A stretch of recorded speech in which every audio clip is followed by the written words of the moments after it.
tao man, pinapalis lang po. May tao sa ano, driver side po. Ay, Ilang kayo na sila? Kaya nakaparada yan. Oo nga po. Ito, ikot po kayo para malaman.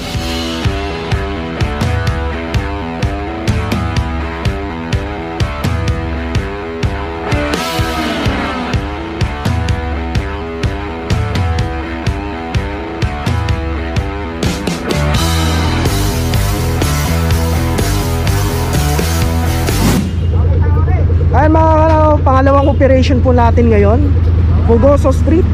Aba, napalitan. Kulay puting sasakyan kanina, ngayon naman kulay maroon, Honda City. Dito rin nakaparada, mismo sa kulay puti kanina pumalit. Ito po yung ating Central Market.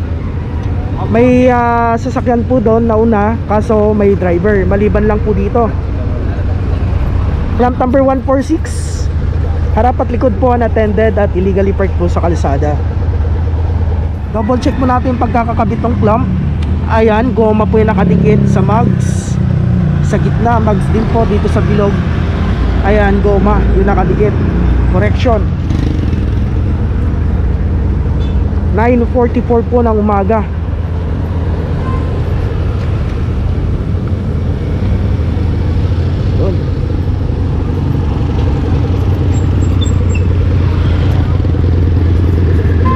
Dito sa may unahan mga kano, ayan, may nakaparada pong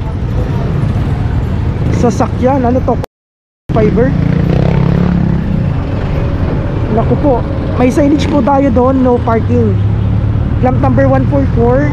Dapat may natira pong maski isang tao dito, yung driver, para hindi po malagyan ng clamp. Kasi guys, kung ito po hindi malalagyan ng clamp at yun nalagyan ng clamp, masisilip po ito.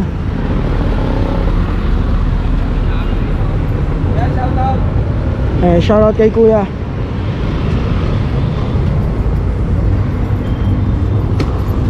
Kasado na po yung notice at saka yung clamp. So nadamay po ito.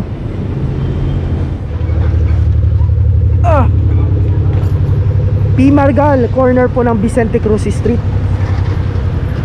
Toyota Vios, kulay pula, unattended at nasa kalsada. Clamp number 127. Dito sa area po nila, siya lang po yung nakaparada, oh. Nag-iisang sasakyan, bagong bago. Hindi na lang nila inisip kung magagasgas o mapapano yung sasakyan nila basta makaparada sa kalsada. Ayan, bagong bago yung kanyang ano, okay, yung mugs gas-gas na. Ayan, oh.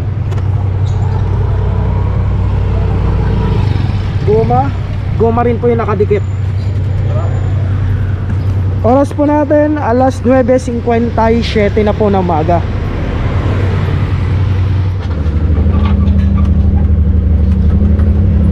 Ayun mga karaw, nandito na po tayo sa P. Margal Street.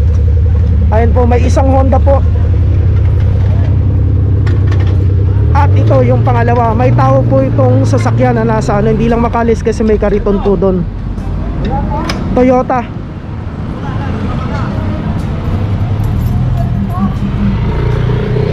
Okay, may mga damage na po yung mugs. Latak ng tubig to.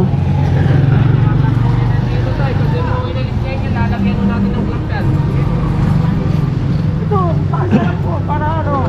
Kasi lagi na kami nag-operation po dito.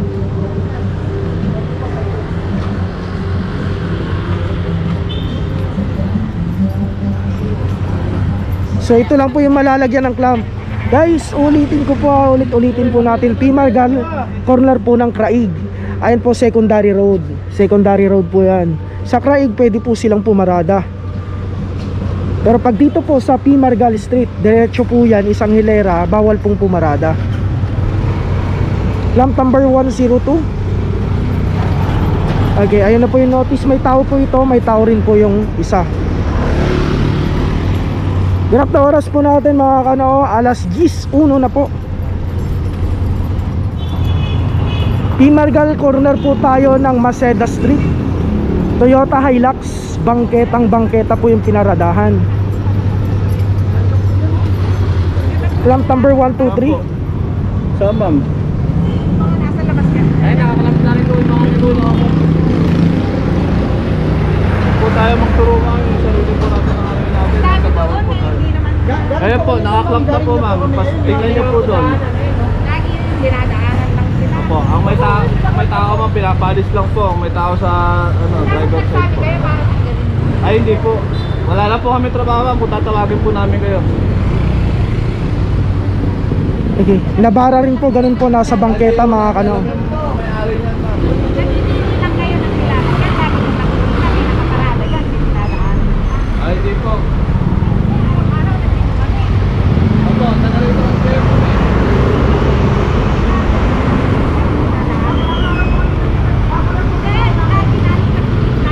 Ikot po kayo para malaman nyo. Ikot po kayo. Namimili kayo ng sila. Oo nga po, sige po, ikot po kayo para malaman nyo po.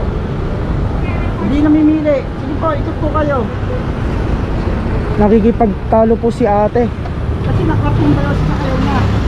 So bali dalawang sasakyan po. Ayan po kayo na ate dito sa mismong tapat po nila. Oo nga po, bawal naman po kayo eh.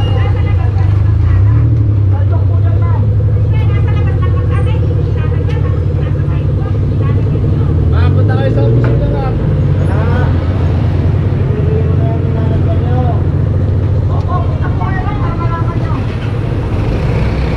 Tingnan niyo yung mga sasakyan daw sir oh.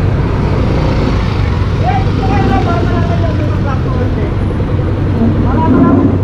may konti ka dyan kuya.